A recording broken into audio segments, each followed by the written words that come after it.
My name is Margaret Linton, and I found a letter in my husband's desk addressed from a woman I buried 30 years ago. Trust me, you'll regret skipping this story. So before you sit back and listen, take a moment to like the video and subscribe to Grace's Truth. Now get in the mood to listen to this story, because it might be the ultimate sweet revenge.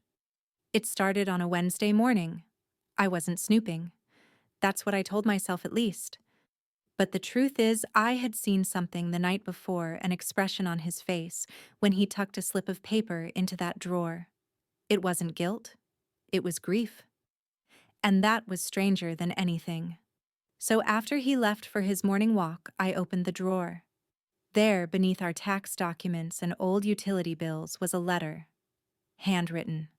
Cream-colored stationery carefully folded, the corners smoothed, like it had been read too many times. My hands trembled before I even read the name. But I recognized the handwriting immediately. Laurel. I stared at it for what felt like hours. Laurel had been my best friend, my college roommate, the maid of honor at my wedding. She died in a car accident 3 years after we were married, or so I had believed. The funeral had been small, closed casket. I'd held my husband Henry while he cried. I'd mourned her like a sister. So why was there a letter from her dated last month? I unfolded the paper. It shook in my fingers. The ink was faded but steady. Familiar. My dearest Henry, I dreamed of that trip to the cabin again last night. You were wearing that hideous flannel and I couldn't stop laughing. 33 years and I still remember the way your voice softened in the woods. You always made the silence feel safe. Thank you for your last letter. I read it 3 times. I'm so glad Maggie doesn't suspect a thing. I know how careful you've been. Same time next week, forever, Laurel. I couldn't feel my legs. I sank into his desk chair, rereading the words. She wasn't dead. She was writing to him. They had been in contact for over 30 years. And the worst part wasn't even the betrayal. It was that line, I'm so glad Maggie doesn't suspect a thing. They knew I didn't know. They built a world where I was a ghost. A placeholder. An afterthought. I sat there for a long time, the paper cold in my hands. My wedding photo stared back at me from the bookshelf. We looked so young. Henry had his arm around me like I was his whole world. I had believed I was. I was wrong. I put the letter back exactly as I found it, smoothed every edge, closed the drawer, and then I cleaned the kitchen. I poured tea. I smiled at him when he returned home. We discussed the dry cleaner. I asked about his walk. And inside, I burned. I didn't scream. I didn't ask him what it meant. I didn't rip the letter to pieces. Because I wasn't ready to confront the lie. I needed to understand it first. I needed to know if this letter was a one-time mistake, or if it was just one page in a novel that had been written behind my back for 30 years. That night, after he went to sleep, I returned to the drawer. And what I found next, it made the letter look like a prologue. I didn't sleep that night. I lay beside Henry, listening to the steady rhythm of his breath, wondering how many nights he had dreamed of her, while I lay just inches away. Every soft exhale felt like a lie. By 3 a.m., I was back in his study. Not just at the drawer, but underneath it, behind it, inside every crack and shadow I had never thought to look. And that's when I saw them. Letters. Dozens. Tied with twine, sorted into bundles. Some were yellowed and curling at the edges. Others were crisp, newer, the ink barely faded. Each one was addressed in the same looping hand, Laurel's. I sat cross-legged on the floor like a child rifling through treasure. Except what I found wasn't treasure, it was rot. The oldest one was dated November 1991, just over a year after her funeral.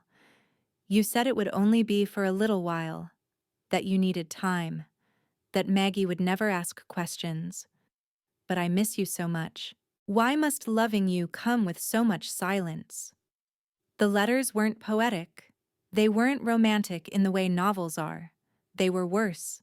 They were intimate, routine. They talked about a shared recipe, a time he stopped by just for a moment, mentions of anniversaries, their anniversaries, and the repetition of one chilling phrase I'm so glad she doesn't know. 30 years. For 30 years he had walked into our home carrying her words. We had celebrated birthdays, paid bills, survived recessions while he held this secret like a second wedding ring tucked in his chest pocket. I started shaking, not from shock. By then I had already passed through the gates of disbelief, but from realization. This wasn't infidelity in the traditional sense. He hadn't cheated in the physical way most people measure betrayal. This was something worse. He had emotionally preserved another woman while living with me. He had kept Laurel alive in ways I never even knew to be threatened by. I took one letter with me, the most recent, the one I had first read. I needed something to hold, something tangible to anchor my rage. I stared at the paper under the kitchen light for hours, at the way she curled her Y's, the way she wrote forever, with no comma. A quiet woman's confidence in her place in the world, my world. And Henry. He had encouraged it. Maybe I could have swallowed it all if I'd found just one letter. A desperate message from a ghost refusing to let go. But this was sustained. Intentional. Maintained like a second marriage. At 6:40 a.m., Henry shuffled into the kitchen yawning. I had already made breakfast. Scrambled eggs. Toast. Black coffee just the way he liked. He kissed my temple and I let him. I studied his face the whole time he chewed. Not searching for guilt. Guilt would have meant he was hiding something. No. He wasn't hiding. Not really. He was protecting it. Like a gardener tending to a secret bloom. And I was the hedge. The camouflage. That morning, I didn't scream. I didn't confront him. I didn't rip the letters into confetti and throw them in his face. I smiled. Because now I knew. And knowledge, well, it's never quiet. It's a drumbeat. And mine had just begun. I stood in our kitchen that morning watching the man I'd been married to for 33 years sip his coffee like he wasn't built out of secrets. His fingers wrapped around the mug the same way they always had. Left hand tucked beneath the handle, right thumb pressed against the rim. He hummed while he drank. Something low. Familiar. The same hum I used to think meant peace. Now it sounded like mockery. I didn't eat. I couldn't. Every bite would have felt like swallowing betrayal. So I waited for him to leave, same as always out the door with a peck on the cheek, a briefcase in hand and his cardigan hanging off one shoulder. As soon as I heard the car start, I moved. Back to the study. The drawer. The box. I wanted to see how deep it went. It wasn't just one box of letters. There were three. 3 shoeboxes each organized like some cursed archive. Early years. Mid-years. Recent. Neatly labeled in pencil on the underside of the lids. I sat on the floor and pulled out the first box. The earliest letter was dated 1991, 1 year after Laurel's supposed death. 1 year after I had knelt beside her mother at that cold, awkward memorial, holding hands with a woman who'd whispered, "She loved you like a sister Maggie." I'd cried that day. Real tears, honest mourning, and all the while Henry must have known the truth. Laurel's first letter was shaky like she hadn't held a pen in months. "It's harder than I thought, Henry. I thought faking my death would free us. I didn't realize it would just imprison us in silence." I froze. Faking her death. That wasn't just betrayal, that was conspiracy. And I wasn't just lied to. I was used as part of a cover-up I never agreed to. I wanted to scream. But instead, I kept reading. The story she told across dozens of pages in her neat script was the story of a woman who had died to escape someone else. She never named him. She only wrote, "You know what he did. And you know I couldn't stay. Couldn't stay where? With whom? With us. With me. Then came the bombshell, subtle buried in a paragraph midway through the third letter. Do you ever see her look at you and wonder if she knows I don't think she's stupid? You always said she was the observant one. My throat closed. I had been observed, measured, reduced. They had discussed me like I was a footnote in their love story. The more I read, the more I realized Laurel wasn't writing to seduce him or beg him to leave me. She was documenting a shared world, a garden they had grown in secret, watered through ink and silence, and he had written back. I found copies of his letters too, typed, printed on yellowing paper, always signed yours in the spaces between. It made me sick. He wasn't just receiving, he was responding, choosing, cultivating this secret life, not out of guilt, not out of accident, but out of intention. I remembered all the nights I thought he was working late, or writing, or out for a walk. He wasn't the kind of man to have lipstick on his collar or mysterious hotel charges. He was dependable, predictable. That's what made this worse, because this wasn't about lust. It was about loyalty. He was loyal to her, more than he had ever been to me. The next few hours passed in a blur. I read every letter, took pictures with my phone, documented everything. I don't know why. Maybe I was afraid he would destroy the evidence if I confronted him. Maybe I needed to know I wasn't going crazy. Maybe I wanted to hold on to the proof that the life I lived was only one of the lives being lived in my house. By late afternoon, I felt hollow. The kind of emptiness that doesn't come from loss but from exposure, like my soul had been turned inside out and left on display. That evening, he came home humming again. He kissed me on the cheek. I didn't flinch. I smiled. I asked how his day was. And then I asked something I never asked before. Do you still write in your journal? He looked surprised. Oh, not really. Just scribbles here and there. I smiled wider. I always liked your writing.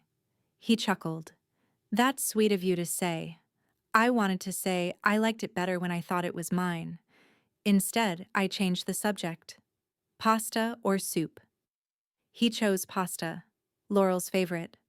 I knew that now. She mentioned it in half her letters. I boiled the noodles while he read the paper. I served the food while he scrolled on his phone. And all the while I wondered, who was this man?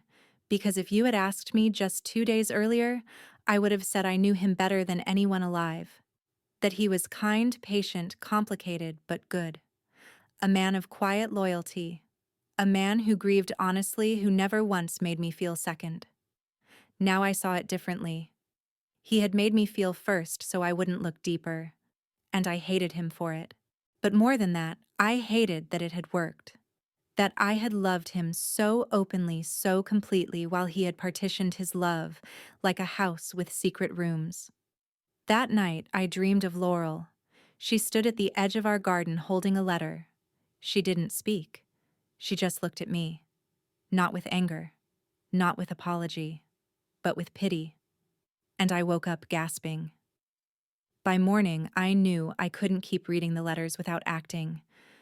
I couldn't keep pretending, but I also couldn't confront him yet. I needed to see her, Laurel, in the flesh. Because if she had truly faked her death, rebuilt her life, and kept writing to the man I thought was mine, then I needed to understand why. Her name was Laurel, my college roommate, my best friend, my husband's ex-lover. She died in a car accident or so I believed. Even saying her name felt like touching a wound that never fully healed. Laurel Montgomery. Honey blonde hair. A laugh like a songbird. Smart. Magnetic. The kind of woman people remember whether they want to or not. She and Henry had dated briefly before I ever entered the picture. According to them, it ended long before he and I became serious. At least that's what I was told. Back then, Laurel and I were inseparable. We lived in the same dorm, shared everything from clothes to secrets. And even though she had once been with Henry, I didn't feel threatened. It was in the past. She'd told me herself that he was too cautious for her. She wanted someone wilder. She said I'd tamed him. She said she was happy for us. She even helped me pick out my wedding dress. And then 3 years into our marriage, the accident happened. A rainy road. A bridge. A head-on collision with a semi-truck. That's what the obituary said. Henry told me Laurel had died instantly, that he'd spoken to her mother and they'd decided to keep it small, just family. No service, no burial I could attend. I cried for days. I blamed myself for not calling her more often, for drifting apart. I clung to Henry for comfort, believing he'd lost someone precious too. But now all of that felt like theater. Rehearsed. Carefully staged. Because I had just read letters, dozens of them, proving that Laurel hadn't died at all. And that Henry had known. That he had been in contact with her the whole time. From the very year she died. So the question became, why? Why fake her death? Why lie to me? And why keep it going for 3 decades? I dug deeper. I didn't go back to the letters that day. I was afraid I'd become obsessed. I could feel my sanity teetering, dangling above some dangerous edge. Instead, I did something I hadn't done in years. I Googled her. Nothing. No obituary records online. No photos. No alumni updates from our university. It was like she had been erased from the internet. But I remembered her mother's name, Judith Montgomery.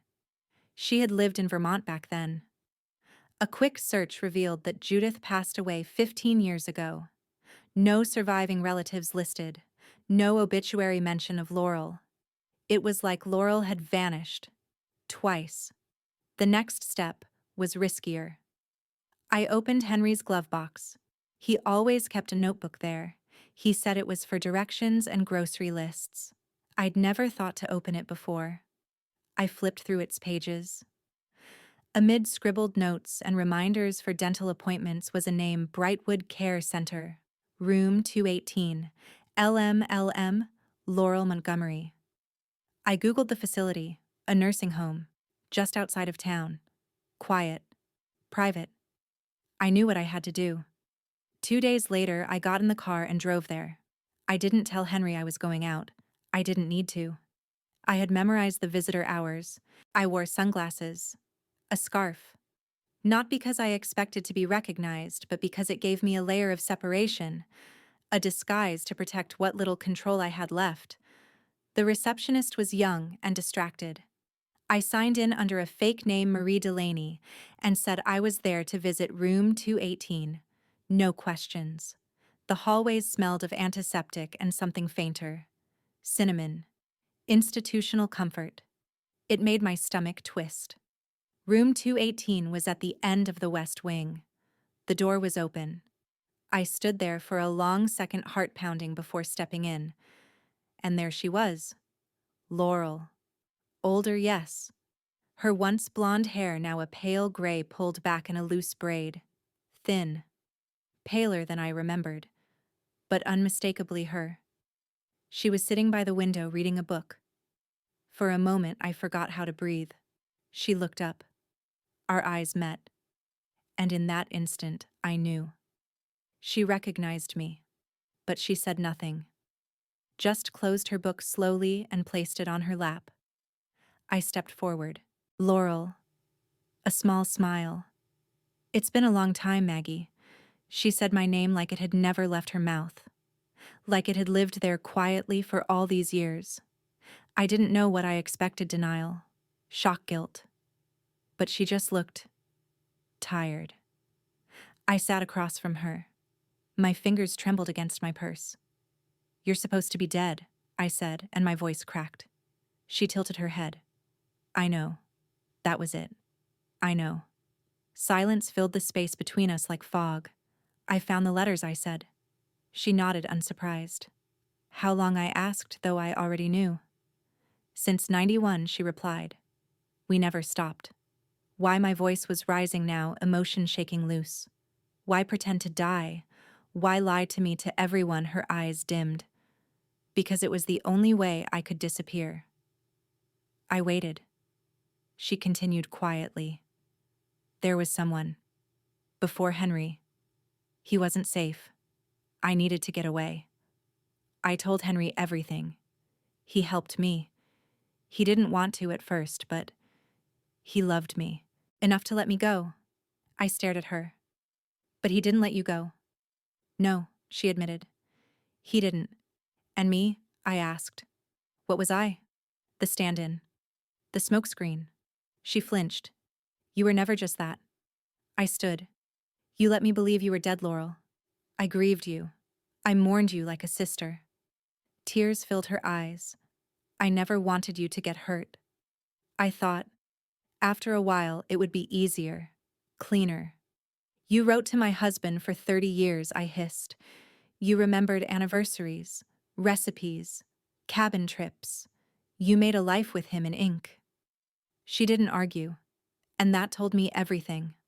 I walked out of that room without another word. The air in the hallway felt colder than when I arrived, and as I reached the parking lot, I realized something terrifying. Laurel hadn't just been alive all this time. She had been living in the cracks of my life, a whisper in the walls, a ghost that wasn't a ghost. I sat in my car and wept, because I didn't know what to do next. Confront Henry, burn the letters, or write one of my own. I remember the night she died, or rather, the night he told me she did. It was a Sunday, early spring. Rain tapped the windows with gentle insistence, the kind that made you want to curl up under a blanket and do nothing. Henry came into the living room, slowly holding the phone like it had just burned him. He looked pale. He said, "It's Laurel." I sat up straight. My stomach turned. I remember the way my heart stopped even before the words left his lips. There was an accident, he said. A car crash. A truck. She died instantly. That was all. No details. No specifics. Just a blanket of grief he wrapped us both in. I cried for her that night. For the girl who had held my hair when I was sick, who had made me laugh until I couldn't breathe, who had whispered dreams to me late into our college nights. I cried for myself for the way we'd drifted in recent years, for never having made that last phone call I kept promising, and I cried for Henry. He sat beside me on the couch holding my hand, saying almost nothing. He didn't cry openly, but I saw it in his eyes, the red-rimmed edges, the distant stare. He said her mother wanted to keep it private. No service. She was cremated. I accepted it. All of it. And why wouldn't I? He was my husband, the man I trusted more than anyone on this earth. But now, every memory of that night feels poisoned, because I know the truth.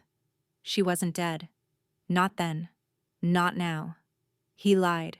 He fabricated her death, helped orchestrate it, perhaps, shielded her, protected her, and used my grief as a smokescreen to maintain it all. I can't stop replaying that night, wondering if he felt anything real, if any of his sorrow was for me, or if it was guilt that his two worlds were about to collide. And I wonder why he chose to stay with me. Because here's the bitter truth, I was never the first choice. I was the safe one, the practical one, the Maggie is steady one. Laurel was fire.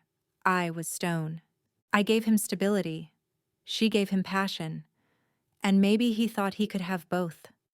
Keep me for the home we built, the dinners we shared, the family we never quite made. Keep her for the whispers in letters, for memories suspended in time, for the youth they never finished living. 30 years of correspondence. 30 years of choosing her in secret while kissing me in the morning. What does that make me? I tried to answer that question the next morning. Henry sat across from me at breakfast, reading the paper as usual. Nothing had changed on his face, nothing to give him away, no crack in his performance. But now I knew to look for it. And I saw it in the smallest ways. The way he lingered on the obituaries page.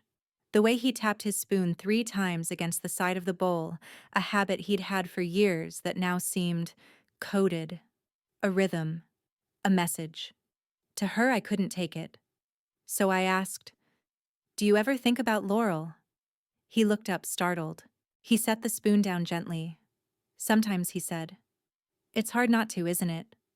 I nodded, masking the fury rising in my throat. She was important to both of us. He smiled faintly, but his eyes searched mine. "Why do you ask?" I shrugged. "No reason. Just a dream I had." She felt so real in it. He went still. Then, "What kind of dream? She was alive," I said softly. "Older. Gray hair, but still her." We spoke. She called me Maggie. His jaw tightened. Just a flicker. Almost imperceptible. She said she missed us. I added, watching him closely. A pause. Then a sip of coffee. Dreams can be strange that way. "Do you think people ever fake their deaths?" I asked too casually. His head snapped up. "What? You know, like in stories, when someone wants to disappear." He laughed. It sounded thin. "That's a bit dramatic, don't you think?" I smiled. "Maybe.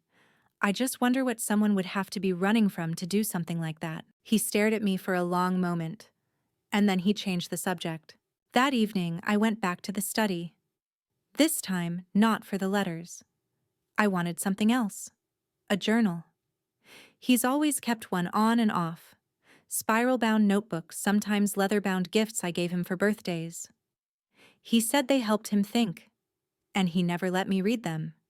He said they were boring, but I found one in the back of the filing cabinet behind old receipts and expired warranties. Black cover, worn edges. The first page dated 1991. The first entry she called. "She's okay." Her voice trembled. I told her I'd do whatever she needed. She asked if I meant it. I said yes. That was the beginning. The next few entries chronicled the decision to let the world believe Laurel was dead. No details about how they did it. Just emotions, thoughts, guilt, love, regret, resolve. He wrote about how Maggie is too kind to deserve this, but I don't know how to walk away.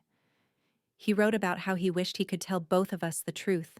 He wrote about the day I held him after Laurel died, and how he almost confessed then, but couldn't. He wrote about how, with each year, the lie became harder to escape. And then something shattered in me when I read this. She asked me to marry her once. Said if I left now, no one would get hurt. But I couldn't. I loved Maggie too. Not in the same way, but enough. Enough to build something real. So I stayed. And wrote. Not in the same way. He loved me, but not the same way. He stayed not because he couldn't live without me, but because it was easier. I closed the journal. For a long time, I just sat there holding it like a weight I hadn't earned, a history I never asked to inherit. And I asked myself the hardest question of all. What if I hadn't found the letters? Would I have lived the rest of my life in that house with that man, never knowing that the center of my world was split between two women, one above ground, one below, and both of us ghosts in our own way? After 30 years together, how did I not notice? How did I live beside a man carrying a ghost into every room? I asked myself that over and over as I folded laundry, as I watered the plants, as I stared at the line of his shoulders while he stood at the sink washing dishes. I had memorized every inch of Henry Linton, the crease above his brow when he concentrated, the way he ran his thumb along the rim of his cup before taking a sip, the slight limp he'd developed after his knee surgery 5 years ago, and still I didn't see it. Not the lie, not the weight of a double life. He carried it so well, with dignity even. And maybe that's what cut deepest. He never looked guilty. He looked devoted. We were the kind of couple people admired. Stable, kind, respected. We never fought in public. We never raised voices. At parties, he would rub my shoulder absent-mindedly, and I would smile at him like I still believed in us. Because I did. until now. And yet I found myself still playing the part. I still cooked his favorite meals, still made the bed every morning, still laughed mechanically at his dry jokes, because I needed time. Time to decide, was I going to confront him and burn everything down, or would I play the long game? By now, I knew Laurel was real, alive, breathing, sitting in a room at Brightwood Care Center collecting letters from the man I called my husband. But there was one thing I didn't know. Why now? Why had the letters suddenly started showing up in our house again? Why was he keeping them somewhere I could find? He wasn't careless. Henry was many things, but sloppy wasn't one of them. So I tested him. I moved the letter. Just half an inch. Instead of placing it back flush with the stack, I left it slightly out of line. That evening, after his walk, I watched him go into the study. 10 minutes later, he came out. Silent. Not a word about it. But when I checked the drawer again the next morning, the letter was back in place, which meant he noticed, which meant he was waiting for what I decided to push further. The next day, I said, "You know what I was thinking about today?" He glanced up from his book. "What's that Laurel's laugh?" I said. It was so unique, almost like a hiccup. He smiled faintly. "Yes, I remember that. You two really did have something once, didn't you?" He set the book down. "That was a long time ago. But do we ever really leave our first loves behind?" I asked, watching his face. A pause. "Then some part of them always stays." That night I couldn't sleep. His words echoed in my mind. Some part of them always stays. That part lived in our house, in our marriage, in our bed. And I wasn't sure if I could bear it much longer. So I went to Brightwood again. I needed to see her. Not for answers this time, but for truth. Laurel looked weaker than before, paler, her eyes dimmer. When I walked in, she didn't flinch. "You came back," she said softly. I nodded. "You don't look well." She smiled without humor. "I'm not."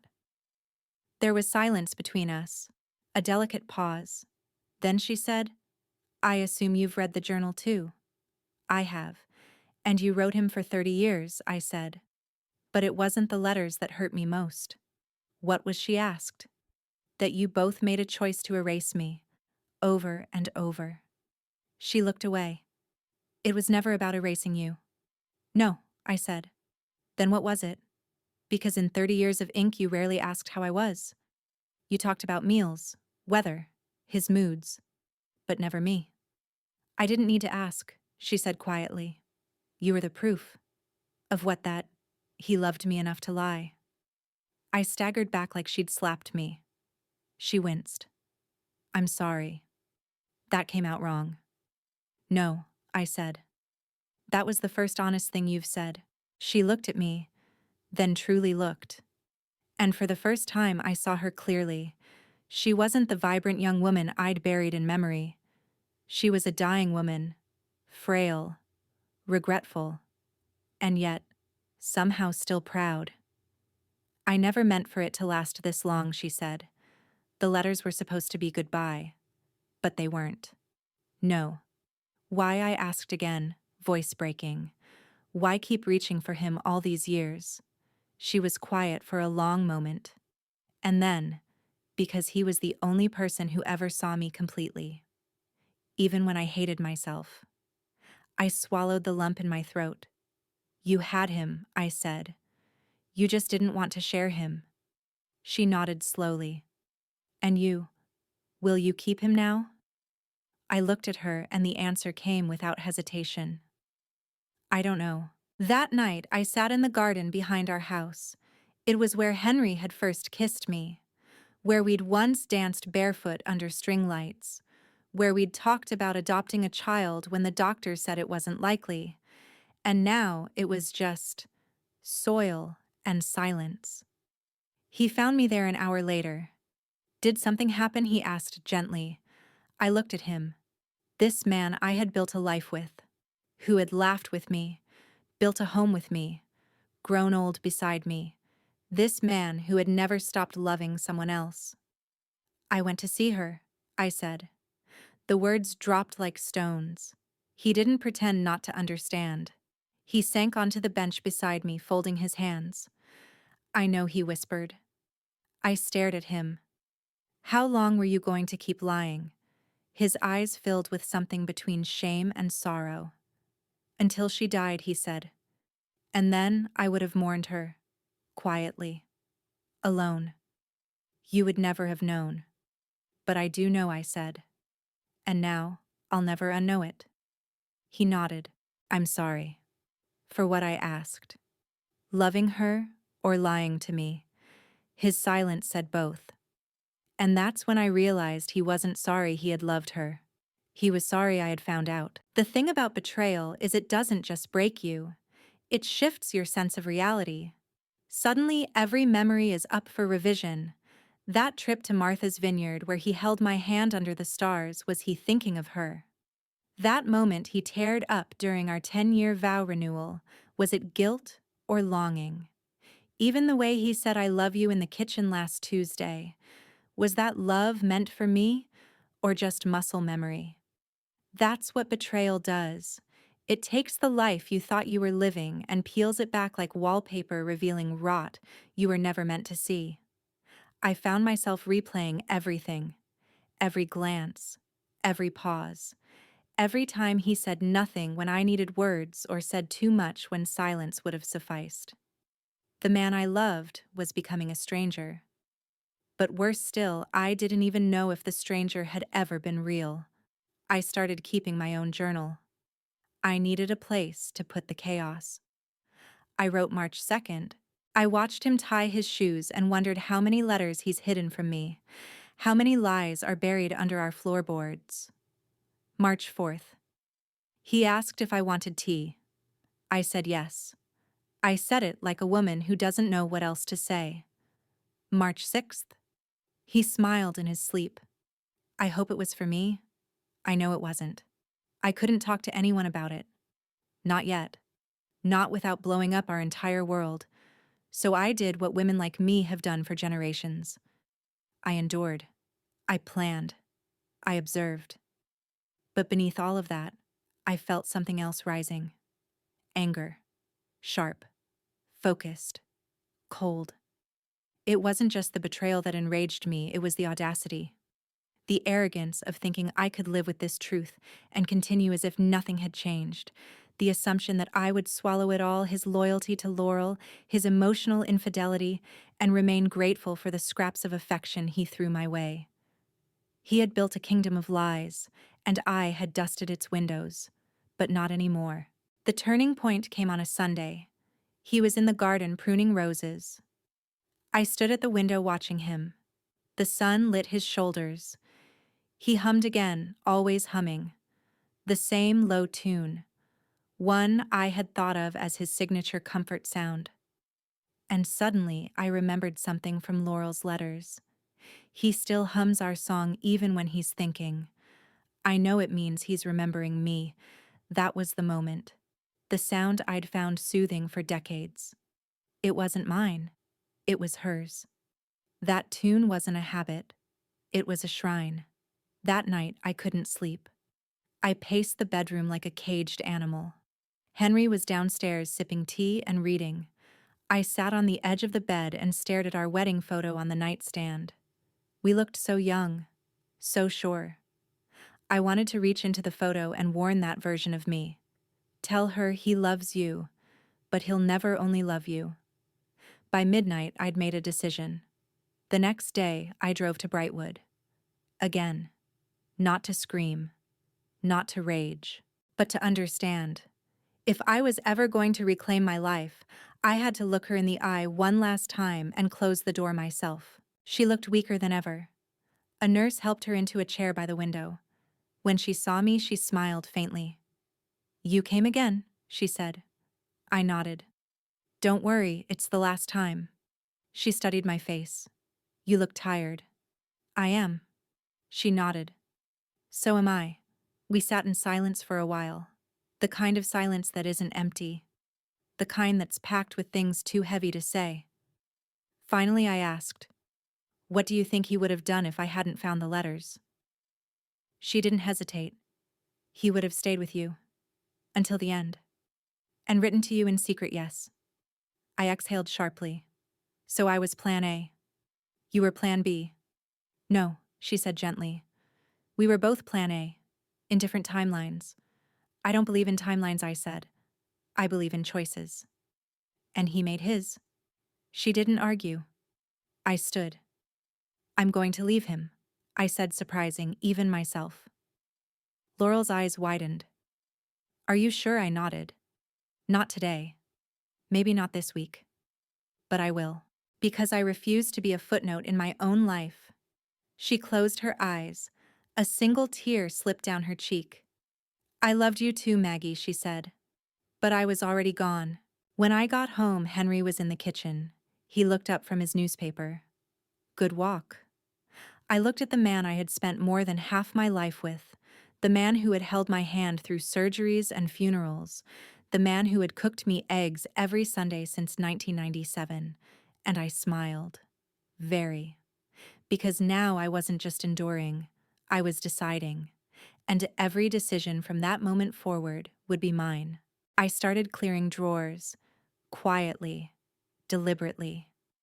Each folded shirt felt like peeling away the layers of my old self, the Maggie who believed in everything Henry said, the Maggie who thought loyalty meant swallowing silence, the Maggie who lived in a house built on letters meant for someone else.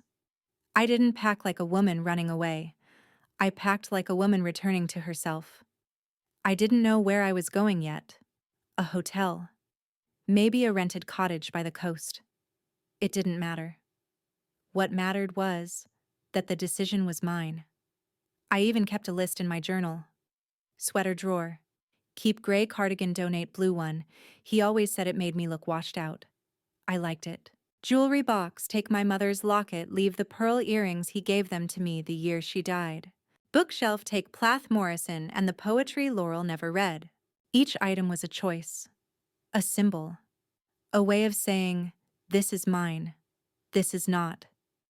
I didn't want revenge. Not exactly. What I wanted was space. Space to breathe without his hum in the background. Space to cry without wondering if the tears were being measured against hers.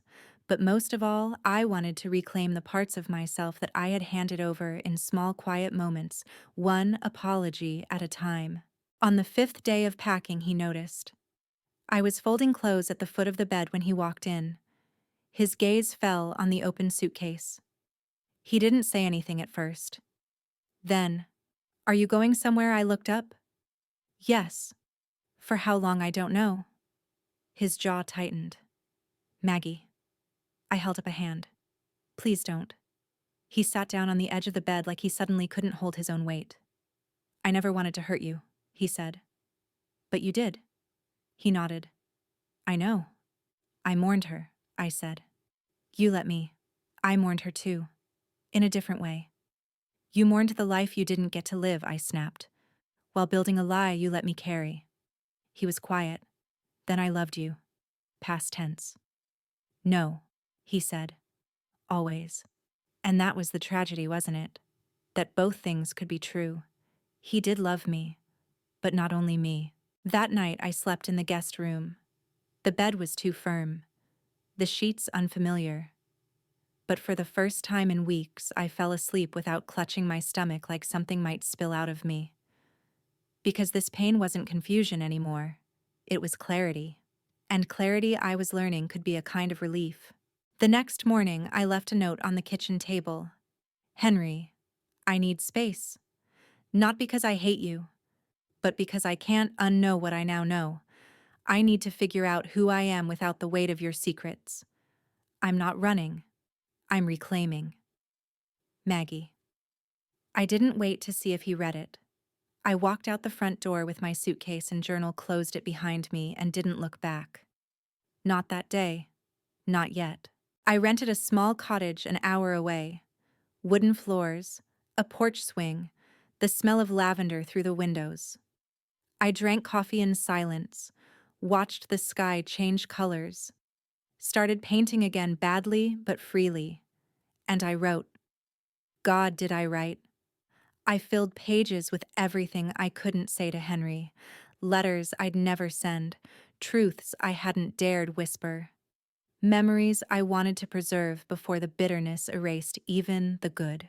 After 2 weeks, a letter came, handwritten, from him. Just one page. No excuses, no justifications. Just this: I understand why you left. I don't know how to ask for forgiveness because I'm not sure I deserve it. But I want you to know if you come back, I will spend whatever time we have left being fully here. Only here. If you don't, I will love you quietly. Always. H. I didn't cry when I read it. I didn't rage. I just folded it neatly and placed it in the back of my journal. Because now the choice was mine. And for the first time in 3 decades, that felt enough. I didn't go back. Not right away. I needed to know what my life looked like without him in it. Not as an absence, but as a possibility. It's strange how quickly the body adapts to new patterns. You stop setting 2 plates. You learn which side of the bed feels less lonely. You forget the hum of someone else's breathing in the room. Slowly, the silence stops echoing. And then something even stranger happens. You start filling the space with your own sound. I woke up each morning with my own rhythm, not dictated by his steps, not measured against his moods. I read for hours without interruption. I walked barefoot into the garden without thinking about when I needed to return. I burned a meal and laughed instead of apologizing. I danced once alone with music too loud, and I didn't feel foolish. For the first time in years, I was living without audience, without performance, without the weight of needing to be chosen daily by someone who had always split that choosing in half. And it felt good. 3 weeks after I left, my sister called. She said Henry had come by to drop off a photo album. I'd forgotten, the one from our trip to Florence, the one I'd begged him to find for months. She said he looked thinner, tired, but kind. He said he didn't want to intrude, just wanted to return what mattered. I thanked her and changed the subject. But that night I pulled out my journal and wrote, "He remembers the things that matter, even now." Is that cruelty or care, or both? The answer never came. A few days later, I went into town and found myself walking past a bookstore. I hadn't meant to stop, but a cover in the window caught my eye. Letters we never sent. I stepped inside. The woman behind the counter greeted me with a soft smile. Looking for anything, I held up the book. Maybe just this. She nodded. Good choice. It's about 2 women writing to the same man, never knowing the other exists. I froze. She must have seen something flicker in my face. Bit intense, she said gently, but honest.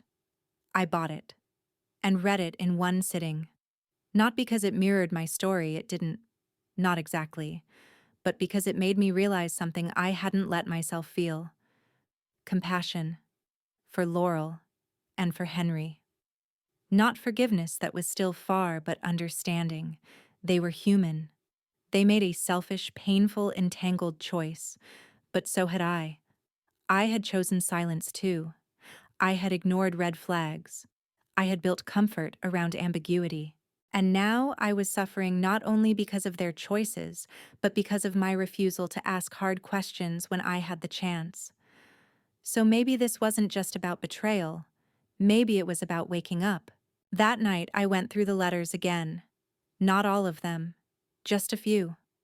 Ones that felt benign. There was one where Laurel wrote, "She's strong, Henry. Stronger than me. Don't underestimate her ability to love and forgive." And another much later, "You made your choice. Now live in it. Love her like she's the only one who matters, because in the life you've chosen, she is." For the first time, I believe those words were sincere. Not noble, not clean, but real. And I asked myself, was it possible to move forward while holding pain honestly? Could love broken, complicated love survive acknowledgement? I spent the next few days doing nothing but thinking. No phone, no books, no lists. Just sitting on the porch watching the wind turn through the lavender bushes, listening to the creaks of the cottage. I thought about what my life could be. Alone, free, peaceful, but also a little lonely. Then I thought about going back. Not to be his wife the way I had been, but to see what a new version of that might look like. One with boundaries, with space, with no more shadows. On the 33rd day, I got in the car and drove home. I didn't call, didn't warn him, just pulled into the driveway and sat there, hands on the wheel, staring at the house that held both my deepest joys and my quietest wounds. He opened the front door before I even reached the steps. He didn't smile, didn't move, just waited. I stopped 3 feet from him. "I'm not here to forget," I said. "I wouldn't ask you to. I may never forgive you. I'll wait anyway. I'm not the same woman I was when I left. I know. And you don't get to be the same man." He nodded. Then he stepped aside and let me in. Not into the house, but into the possibility of something else. Something raw. Something honest. Maybe even something new. Rebuilding a life doesn't start with forgiveness. It starts with truth. And truth, in our case, meant starting over in the same place, but with different eyes. We didn't hug that first night. Didn't fall into each other's arms like some storybook reunion. We simply coexisted, two people in the same house orbiting one another like unfamiliar planets. I slept in the guest room. He didn't ask when or if I'd return to our bed. There were no demands, no explanations, just presence. He made coffee the next morning, left a cup for me by the window seat. No note, no smiley face, just the cup, warm, full, waiting. And something in that small act told me he understood this wasn't about grand gestures. This was about constancy. The kind of steady that can't be faked. The kind he'd reserved for Laurel all those years in silence. Now he was offering it to me in daylight. We started talking in fragments. A word here, a question there. How was the cottage quiet? You paint again? A little. One night, 3 days in, I said, "What was the last thing she wrote to you?" He looked up from his book. He didn't hesitate. "She told me not to contact her again. That I needed to give you everything now. All of me." I believed him. For the first time in weeks, I truly believed him. "And do you?" I asked. His voice cracked. "I'm trying." I nodded. "Good." He offered to move out. Said he'd give me the house. Said he'd understand. But I said no. Not because I was ready to be us again, but because this was still my life too. And I wouldn't be the one erased. Not anymore. We made new rules, clear ones. No more secrets. No more unsaid things. If he was sad, he had to say it. If I was angry, I could scream. If we ever felt the old patterns creeping back in the silence, the pretending, we had to stop. Name it. Choose differently. We even wrote them down. Like vows, but real. Messy. Mortal. And then one morning, I handed him a letter. Not handwritten. Typed. Just like his had been. It read, "I don't know if I still love you the same way, but I do know that when I imagine my life moving forward, I don't want it to be haunted anymore. If we're going to try this, really try, it has to be with open eyes. And you need to accept that I will carry this with me. Always." He folded the letter gently, pressed it to his chest, said thank you. That was all. But it felt like enough. We didn't erase Laurel. We spoke about her now. Sometimes with grief. Sometimes with warmth. Sometimes with fury. I even asked to read a few of his letters, the ones he'd sent her. Not because I wanted to punish myself, but because I needed to understand the part of him that I'd never known and now had a right to. His words to her were poetic, careful, full of longing. But there was something else there, too. A kind of ache that never found rest. One letter struck me the hardest. You were my echo. Maggie is my anchor. I love you in silence. I love her out loud. I don't know what kind of man that makes me, only that I never stopped loving either of you. I cried when I read it. Not because it hurt, but because it helped me release the part of myself that had been screaming to be the only one. A month after I returned, we went to Laurel's grave together. Yes, grave. She passed 2 weeks after I visited her. Complications. Peaceful, the nurse said. She was buried under a maple tree. No large headstone, just a flat bronze plaque that read, Laurel May Henderson, beloved friend artist storyteller. He didn't cry at first, just stood there, hands in his pockets, mouth tight. I knelt and placed a small rock on her grave. It felt right. Jewish tradition, maybe. Or maybe just a gesture of respect. When I looked up, he was crying. Not loudly, but wholly. And I let him. Because grief, I've learned, is a kind of love that doesn't know where to go. And he had a lot of it. Later that evening, we sat on the porch in silence. He took my hand. I didn't pull away.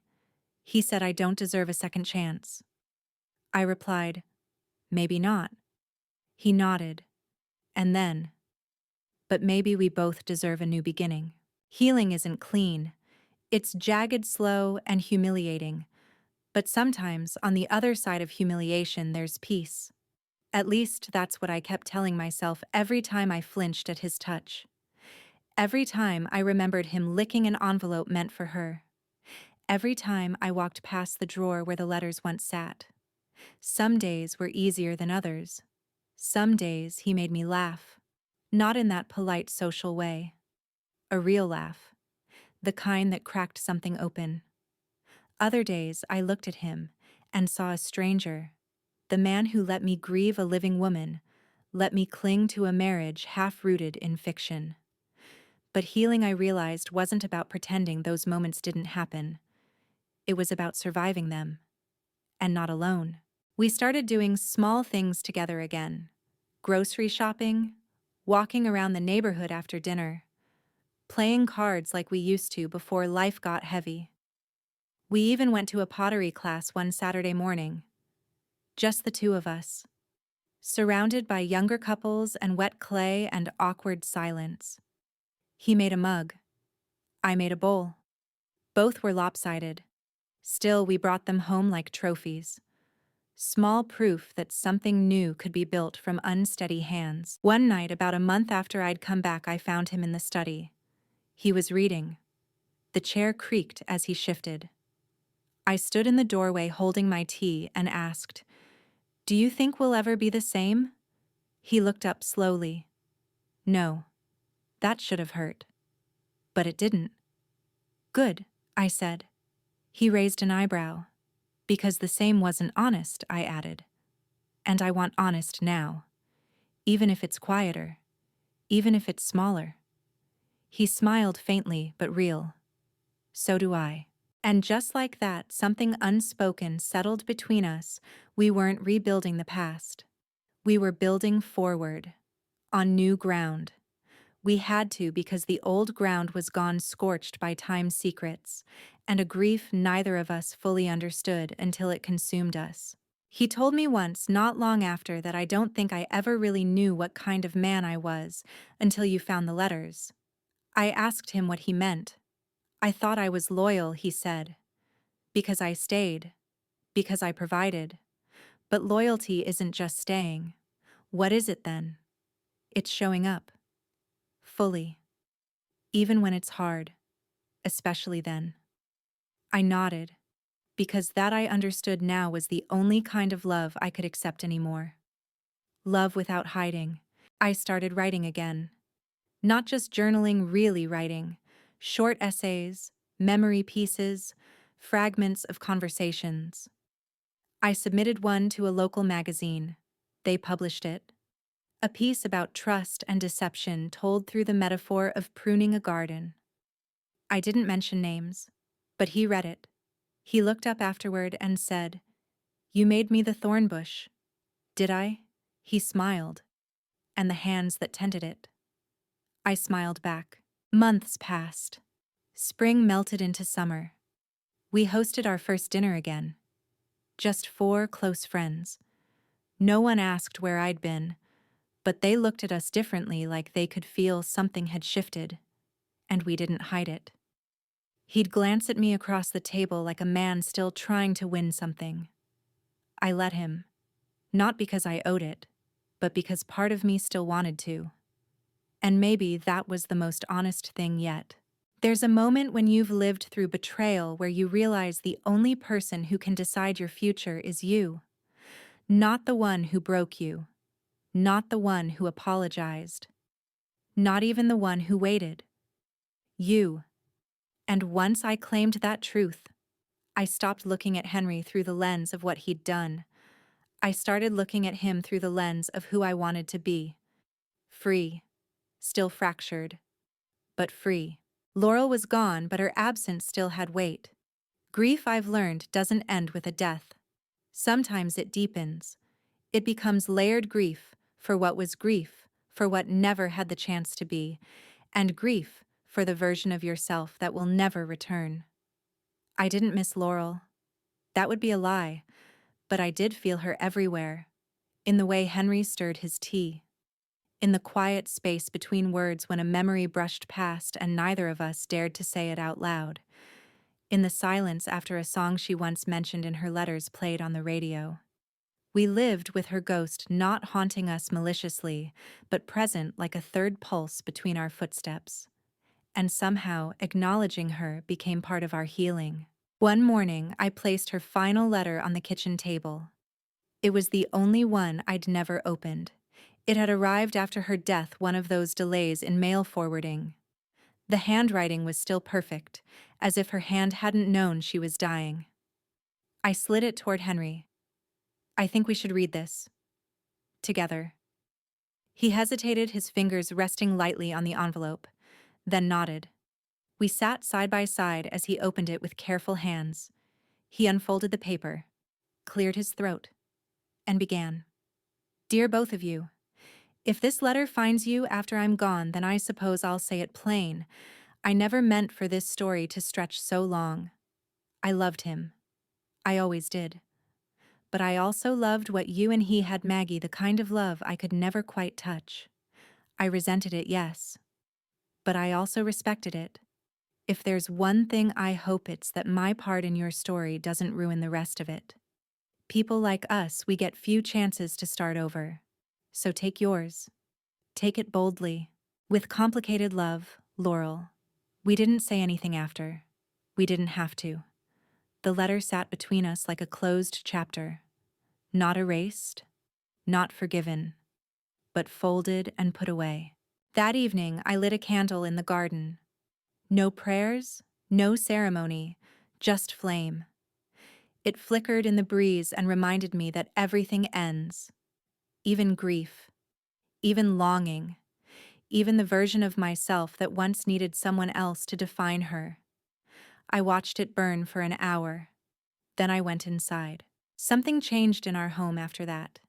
It wasn't louder or softer. It was lighter. Like we'd finally exhaled. We painted the study, the one that held the drawer where the letters once lived. Pale green. I picked it. We replaced the couch we never liked. Bought a rug, we both did. Little things, but symbolic. Proof that we were building something new, not just rearranging the ruins. We even traveled, just for a weekend, to a small lakeside town 3 hours away. We rented a tiny cabin, cooked simple meals, took a canoe out on still waters. He watched me read on the porch swing and said, "You look different." Do I? You seem untouched by ghosts. I closed the book. That's because I finally made peace with the fact that they were real, and that they're gone. That night we sat under the stars. He reached for my hand slower than he used to, more reverent, more aware of the woman beside him, not as his wife, not as someone waiting to be forgiven, but as a whole person with her own story, her own choices. I let him take it. We didn't talk about the past. Not because we'd forgotten, but because some chapters once truly closed don't need to be read aloud again. The world didn't notice we had changed. But I did. And that was enough. Friends still came over and complimented our garden. Neighbors waved and commented on how good we looked. The cashier at the market still asked if we wanted the usual. From the outside, nothing seemed different. But inside, everything was quieter, not silent, not withdrawn, just settled. As if all the furniture of our emotional lives had finally been placed in the right rooms. We didn't speak of Laurel anymore. Not because it was forbidden, because it no longer ruled the space between us. She had become a part of our story, not the shadow, not the secret, just a chapter we'd outlived. We didn't owe her silence, but we also didn't owe her the rest of our years. One afternoon, I cleaned out the last drawer of the guest room. It had become cluttered with remnants of my time away, an old scarf, 3 dried-up pens, a notebook filled with late-night fears and half-thought revenge fantasies. I flipped through its pages, so much rage, so much grief, so many questions that no longer needed answers. I hesitated only once before sliding it into the bin. It wasn't denial. It was release. That Maggie, the version of me who cried with her hand over her mouth, who slept next to a man holding a secret life, she deserved peace too. And she had finally gotten it. I had begun volunteering at the library again, not full-time, just enough to stay tethered to something that wasn't memory. Every Tuesday afternoon, I led a memoir writing group. Women mostly. Retired, widowed. A few with eyes that had seen more than they ever spoke about. We wrote letters to our younger selves. We shared stories about the moments that made us. One day, a woman named Ellen, sharp-eyed, soft-voiced, read her piece aloud. It ended with the words, "Sometimes survival doesn't look like strength. Sometimes it looks like staying anyway." And just like that, I knew exactly what my own story had been. Not triumph, not revenge. Staying anyway. But on my own terms now. Henry and I found new things to talk about. We didn't just relive the past, we dreamed again. We spoke about maybe moving to the coast in a few years, starting a small garden, getting a dog. We disagreed on the breed. We rewatched old movies and disagreed about endings we used to agree on. We began again not from scratch, but from truth. And I began to realize something I'd never dared admit out loud. I was happy. Not in a dramatic, cinematic way, but in the way you feel when your feet are warm under a blanket, and you can hear the hum of someone making tea in the next room, and you know, for once, they're not hiding anything. I no longer needed Henry to atone every day. That's how I knew I had healed. Because his guilt had stopped being the weight I needed him to carry just so I could breathe. Instead, we both carried our part of the story, without blame, without performance, just memory and mercy. One morning, he surprised me with breakfast in bed. Nothing fancy, just toast eggs, black coffee. There was a folded napkin beside the plate. On it, in his unmistakable print, just 3 words. "Thank you anyway." I looked at him. He smiled, sheepish. I said nothing. But I placed my hand on his. Because in that moment I understood what he meant. He knew he hadn't earned me back. But he was grateful I was still here. And that gratitude, soft, honest, undesperate, was all I needed. Time passed. The seasons turned. But one morning a letter came again, this time addressed to me. The handwriting was unfamiliar. Shaky, uncertain. Like someone wasn't sure if they should even be writing. It was early April. I remember because the daffodils had just bloomed in the front yard, and the light through the kitchen window had that thin gold quality I loved. I stood at the counter, the envelope in my hand, staring at my name written in cursive. Not Mrs. Henderson, not Maggie and Henry, just me. I opened it slowly. The first line stopped me cold. "Dear Maggie, You don't know me, but I knew Laurel. I sat down, heart thudding. The letter came from a woman named Janice, Laurel's neighbor and friend during her final years.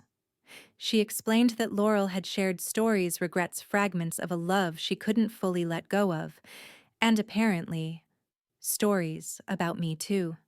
She spoke of you with awe, Janice had written. She said you were the kind of woman who made silence feel like dignity. She feared you but respected you. And near the end, she wondered often if she'd broken something too fragile to fix. Tears pricked at the corners of my eyes. The woman I'd resented, feared, loathed in private moments.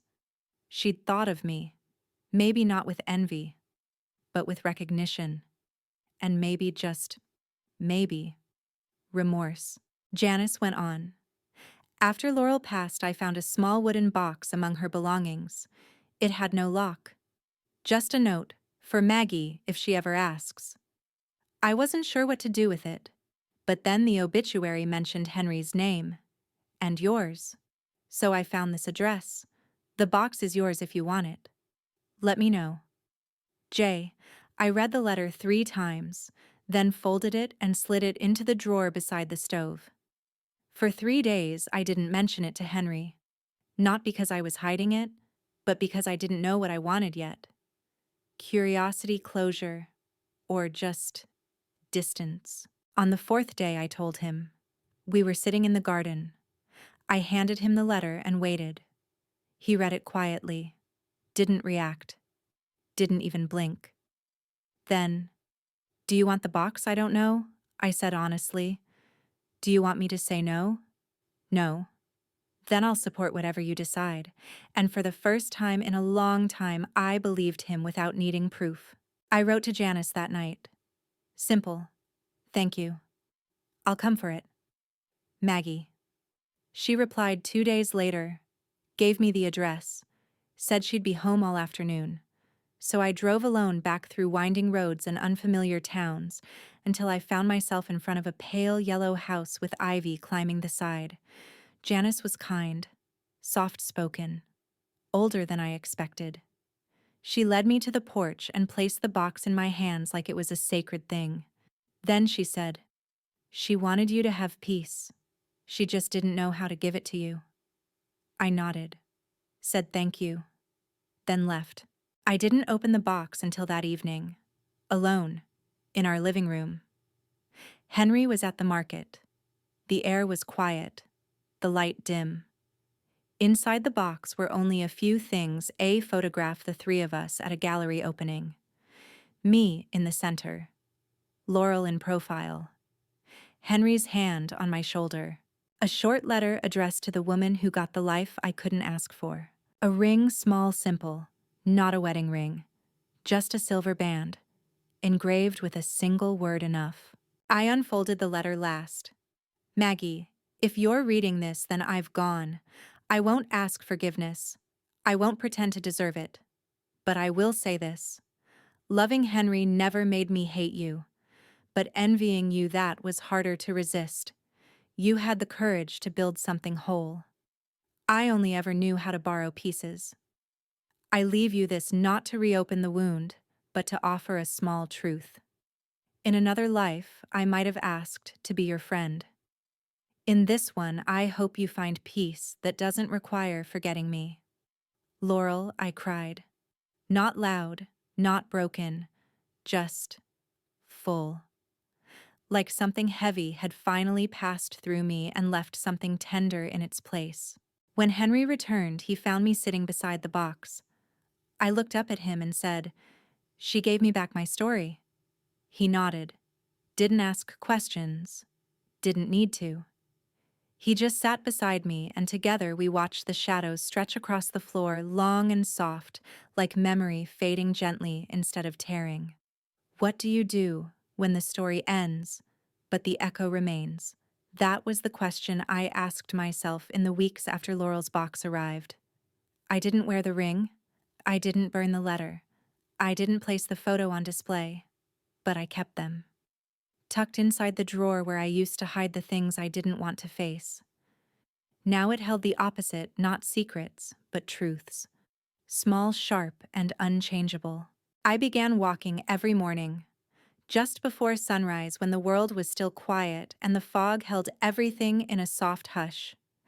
It became my ritual, a way of reminding myself that the present existed, that the day was mine before anyone could take it. One morning, Henry joined me. He didn't say much, just kept pace beside me, our breaths visible in the cold air, our silence finally warm rather than weighted. At the top of the hill near our neighborhood, we stopped. The sun was just cresting, staining the sky with streaks of orange and violet. I turned to him and said, "Do you think she found peace?" He didn't answer right away. Then I think she made peace with us, with herself, in the only way she knew how. And what about us? He looked at me, really looked. We're still making it. We didn't celebrate anniversaries that year. Not with gifts. Not with champagne. But on the day we were married all those years ago, he handed me a blank journal. No inscription. No note. Just the weight of it in my hands and the quiet invitation it held. I understood. It was my story now. Not ours. Not his. Mine. To fill with whatever came next. Sometimes people ask me how we survived it all. How I forgave. How I stayed. And the truth is, I didn't forgive in the way they mean. I didn't erase what happened. I didn't minimize the betrayal or the ache of those letters. But I did choose to stop bleeding from the same wound. I chose to close it stitch by slow stitch with my own hands. I stayed not because he needed me, but because I realized I didn't need to run to be free. I was already free. And freedom, it turns out, doesn't always look like escape. Sometimes it looks like staying, but on your own terms. It's been 2 years now. The box still lives in the drawer. We never reopened it. We didn't need to. Some stories don't need retelling to be remembered. They just need to be accepted. If you're listening to this wondering whether love can survive betrayal, I won't give you a tidy answer. But I will tell you this. Love that survives is not the same love. It's weathered, wiser, sometimes smaller, but often more real, because it knows what it almost lost. And it shows up anyway, every day, without guarantee, without perfection, just presence. And that's enough. Enough for me, enough for now, maybe even enough for always. So tell me, have you ever had to start over from within the same story? Have you ever rebuilt a life on top of what once broke you? I want to hear your truth. Leave your story in the comments.